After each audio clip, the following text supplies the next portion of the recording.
Hey guys, how's it going? This is Mike from Amber DRL Automotive. Today we have the Grenadier and we installed the XL kit, which consists of a 30-inch light bar and two 12-inch light bars on the sides. Let me show you what you get with the Grenadier XL kit. You get a 30-inch light bar with the brackets and all the mounting hardware, as well as two 12-inch light bars with all the brackets and mounting hardware. So the first thing we're going to do is remove these two inner T30 Torx screws. So these are the two brackets that you get with the M&R kit. You get a driver side and a passenger. If you notice here, there is a circle as well as a slot. The circle goes through the factory hardware that we just removed, and the slot, that's for the light bar. So we're going to start on the driver side first. You have a provided 3/4 inch spacer. We're going to drop that in here. We're going to put the bracket on top of the spacer, and we're going to thread the supplied M6 bolt. Spacer, bracket, supplied hardware with a washer. Alright, so whenever you're installing, just make sure that this slot, that's going to be the mounting point for the light bar going across. And now we're going to tighten it. Don't tighten it all the way. We're going to tighten it after we adjust the light bar in between. We'll tighten these bolts last. Let's do the same thing on the passenger side. Same thing, we're going to use a 3/4 inch spacer. We're going to put our bracket on top of the spacer, and we're going to thread the supplied M6 bolt. Leave it a little bit loose so that way we can install the light bar in between, and we'll tighten these outside bolts last.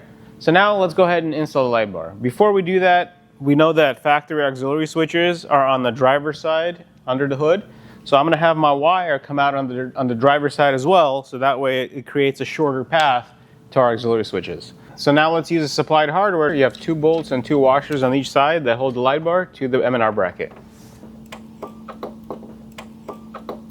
So now with the side bolts tightened, we can go ahead and tighten the main bolts that hold the bracket to the truck.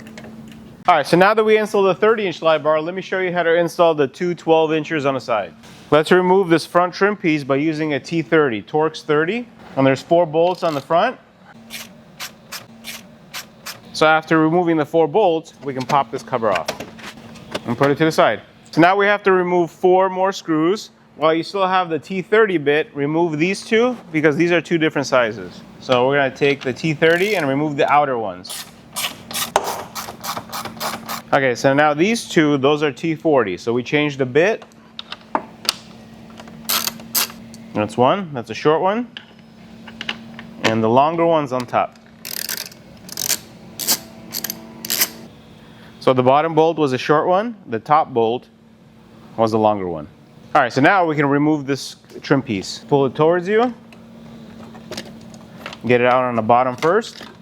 Then tilt it towards the inside of the vehicle because there's a little groove here. And just pull it towards you. This is the groove that I was talking about. And make sure that these are unclipped from the top. And now we're going to do the same thing on the passenger side.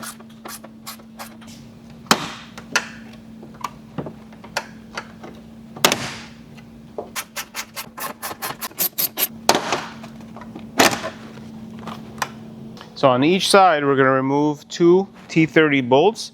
This is going to be on the inside, and this is going to be the outside part of the bracket. So the inner ones were the longer ones, and the outer ones were the shorter ones. So let's install the inside brackets first using this bolt hole. You get a set of brackets and all the mounting hardware. So let's start with the driver's side. So if you look at the bracket, there's a hole and a slot. The hole is going to match up with the factory opening, and the slot, that's going to be our bolt holes to mount the light bar. So what we're going to do, we're going to drop in a 1/2 inch spacer first, and we're going to use the provided bolt and go through the hole of the bracket and mount it together. So now this is going to swivel while we tighten it. We're not going to tighten it all the way because we're going to get this angle based on the light bar when we get the outer bracket installed. So we're going to tighten it but still allow some movement. So like this is perfect. So we're going to do the same thing on the passenger side. Drop in the 1/2 inch spacer, use a supplied button head bolt, thread it through the circle opening of the bracket, and I'll just tighten it. Once again, we're not tightening all the way because we're still going to have to adjust it. So we didn't tighten it all the way. We did leave it so that way we have adjustment of this angle for the light bar. So before we install the outer bracket, right now it's a good time for me to introduce how we're going to do the wire. The light bar comes with over 6 feet of wire, so it's easy to get the power cable connected to your factory auxiliary switches. The way we can route it is actually behind this trim bezel and into the engine bay. So there's an opening right above the headlight into the engine compartment. So what we can do, we can get our wire into it and we can route it right around the headlight while the bezel's off. Like this. Later, I'm going to show you how to connect it to your factory auxiliary switches.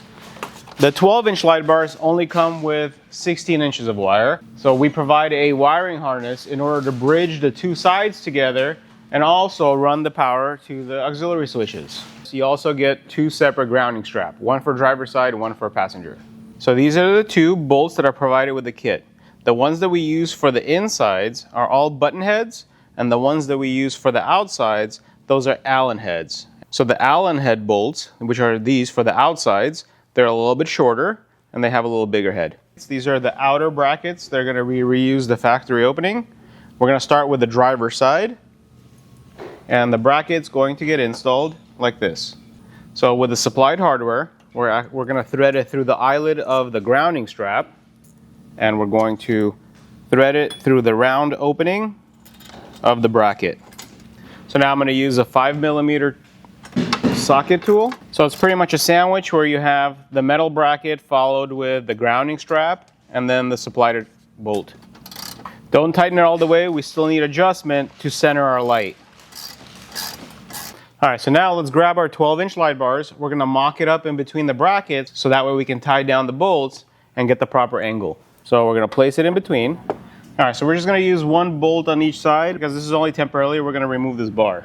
We're only using it so that way we can get the proper angle of the brackets. All right, so now we're just doing the inner bolt, and it's a perfect angle. So when everything lines up, that's the angle that we're going to want to tie down the bolts, the bracket bolts under. So now that you have the light bar in between the two tabs of the brackets, now we can tighten the two bolts that are holding the brackets. And that's the way you find out the proper angle for the light bar. And we can tighten that bolt too. We have to remove the light bar so that way we can run the wiring and cover the headlight housing, and then afterwards we'll reinstall it. So we're just removing the light bar. We already know the angles of the brackets, and we'll reinstall it after we do the wiring. So now we're doing the passenger side. We have the passenger side bracket, and we're using the Allen head bolt. I'm going to slide it through a grounding strap. We're going to slide it through the circle opening, and we're going to reinstall it in the factory hole where we remove that one bolt. Let's get this angle by putting a light bar in between. You can use these bolts on each side of the light bar if you want to tighten them on the bracket, but I just mocked it up and it's nice and flush. Now I'm just going to tighten it. So now you can take off the light bar. So this is the wiring harness that's supplied with the extension kit. One end of the wire of the harness is going to get spread across from the driver's side to the passenger side. The Y split is going to be on the driver's side, and the other end of the harness, that's the one that's going to connect it to your factory auxiliary switches. So your light bars come with 3 wires. You have a black cable, which is the ground. That's the one we're going to connect to a grounding strap. And you have 2 power cables, the red and the white. The red is going to be the main function, which is the powerful white light, and the white is going to be the amber backglow. Using the M&R wiring harness, we're going to use the Y split of the harness on the driver's side. We're going to connect the white cable to the white part of the harness and the red cable to the red part of the harness. So we're going to do red to red, and I'm going to crimp it. We're going to do white to white. And the black cable, that's going to be our ground. We're going to use the grounding strap that we already installed and crimp the black to black. It's hard to get it wrong because you're just matching colors. Red to red, white to white, black to black. Because we have to extend the wire, it's easier to apply heat to our heat shrink connectors now, so that way they become watertight. So one of the ends of the wiring harness, we're going to extend it to the passenger side and connect that light bar. Try to get this wire behind the light bar.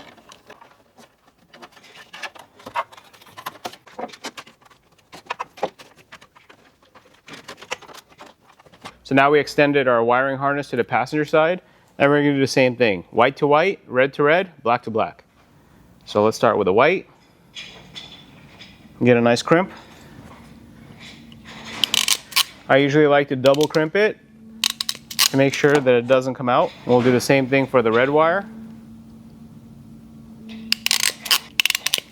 tug on it to make sure it's a nice clean crimp.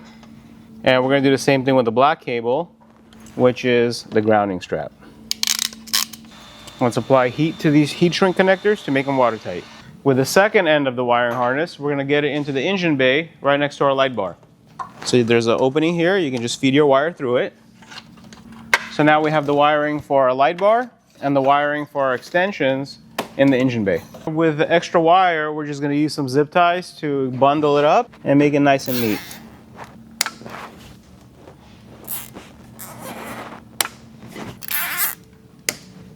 So with the wiring zip tied, now we can go ahead and reinstall the factory trim pieces. You kind of want to slide it under here, under the fender, and towards the inside. We're going to get this groove in first. You're going to make sure the groove and the top goes in first. On the bottom there's a pin that you want to line up. And on this side, you just kind of tuck it in. All right, perfect. So these are all factory bolts, and we're reinstalling them based on how we removed them. Now we're going to reinstall this trim piece. We can install the light bar between the two tabs. With a number 4 socket, we can secure the light bar to the bracket.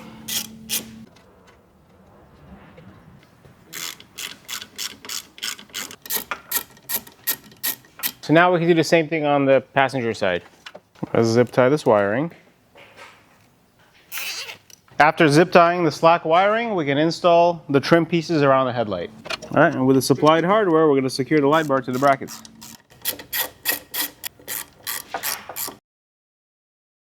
So this leaves us with the light bar wiring in the engine bay, as well as the wiring harness for our 12-inch extensions. Fuse the red wires and the white wires together, and we're going to connect it to our 2 auxiliary switches, auxiliary 1 and 5. Since we're fusing the wires together, I'm actually going to take off these 2 crimps, because we're not going to need them. We're going to install new ones. White, red. So I'm connecting the 2 white wires and the 2 red wires. So the way I want it installed is auxiliary switch number 1 is going to get connected to the white wires, and that's going to be the DRL function.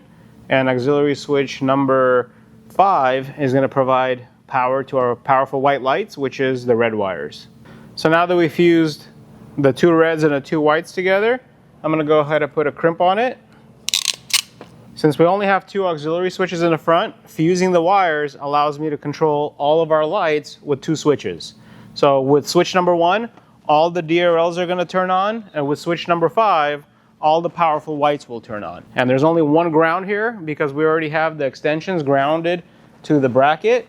So this ground is only for the light bar. And now we'll connect the 2 power sources and the ground to your auxiliary wires. So right next to your brake fluid reservoir, you're going to find 2 wires, and they're going to be insulated. It's a black and a violet wire. The violet wire, it's a thicker wire, and that's a 25 amp. That's switch number 5. If you go a little bit lower, there's another violet wire. It's a thinner wire, and I think it has like a tan stripe on it. That's going to be the power wire for your 10 amp circuit, switch number 1. It's hard to get the camera in there, so you guys are going to take my word for it. And it's very beneficial to get yourself a ratchet and crimping tool. It makes crimping a lot easier. All right, so I'm going to get the red and connect it to the violet. I'm going to get the black and connect it to the black. And I'm going to isolate the white wire, and I'm going to crimp it to the thin violet wire down there. Also zip tie this wiring to make it nice and neat, and you can apply heat to these heat shrink connectors to make them waterproof. All right, so now that everything's wired up, let's go ahead and test it. So auxiliary 1, that's the amber backglow, and auxiliary 5 is going to be the powerful white light. All right, so you guys just saw me use the factory 2 auxiliary switches to control the light kit. One for the powerful white light, one for the Amber DRL. But what if you have more accessories and you need more switches? You can use the M&R wireless controller. So what I did, I rewired the wiring to not use the factory auxiliary switches, but throw it on the wireless controller module. And look, with one of the buttons, you can control the Amber DRL, but then I split up the 3 light bars onto 2 different switches. So you get the sides powered separately on one switch, and then you get the 30-inch light bar independently on one switch. So if you have more accessories that requires additional auxiliary switches, definitely check out the wireless controller. It connects in the engine bay, and then you control it wirelessly inside the vehicle without having to run wires through the cab. Please check out this item on our website, and you can see sample videos of us installing it on vehicles. You guys are going to absolutely love it. Provides plenty of light, and it's very well integrated with the Grenadier. Thank you guys for watching. I hope you guys enjoyed the video and got the confidence that you need to install this product yourself. Please check out our night output video where we show you exactly how much light you expect with this product. I know you guys are going to absolutely love it.